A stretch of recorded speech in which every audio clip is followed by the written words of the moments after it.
We have a corporation in the state of Missouri, Invenergy, that has used eminent domain to confiscate farmers' lands, to run transmission lines through the state of Missouri. Now, as originally planned, these lines weren't even going to benefit Missourians at all. No Missouri farmers, no Missouri consumers were going to get anything. This company came in, took the farmers' land, did not compensate them. Finally, Mr. Chairman, the answer was farmers were able to go to the state legislature. It required the passage of a new state law to get farmers compensated for the land that this private corporation, which has testified before us, by the way. I loved the testimony of this corporation. They came up here, sat right there in that seat. And when I asked how much money they were making on the state of Missouri, oh, we're not sure. Why didn't you negotiate with farmers? Oh, we can't say. But yet they're happy to use their power to come and take these farmers' land, to not compensate them. It required an intervention by the state legislature. Here's my concern, Mr. Chairman, and why it relates to FERC. Under the new authorities adopted by Congress in the Infrastructure Act a couple of years ago, the Department of Energy now has the ability to designate state transmission lines as national transmission corridors. Let me show you a map.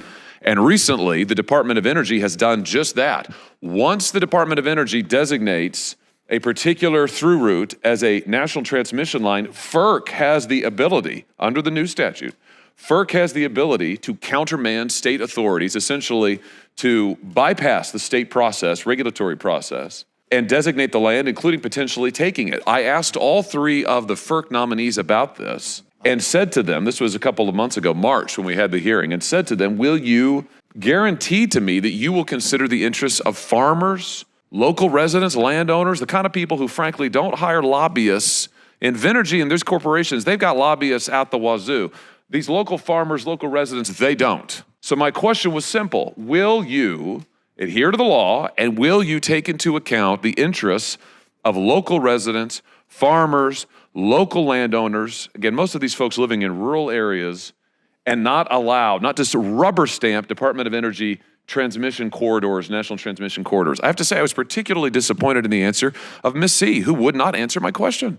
And I just want to say, as a Republican, I'm not going to vote for other Republican nominees who will not stand up to the power grab that is happening all across the country, and of which my state in particular has been a victim. I'm just not going to do it. So I voted no on her nomination. I'm going to vote no on the floor. I voted no on the nominees because I'm concerned about this. Chairman, it's not a hypothetical. Since we had that hearing, since that time, lo and behold, the Department of Energy has indeed designated the line right there, right across the middle of Missouri, designated it as a national transmission corridor, which means FERC is going to have this power to come in and to countermand state law and the state regulatory process. So I'm very concerned about this. Farmers in my state are extremely concerned about it. And frankly, I'm disappointed in the answer of the nominees, but I'm particularly disappointed. I didn't necessarily expect the Democrat nominees to take a strong stance on this, but I sure as heck hope Republicans will and would. And I'm disappointed she didn't.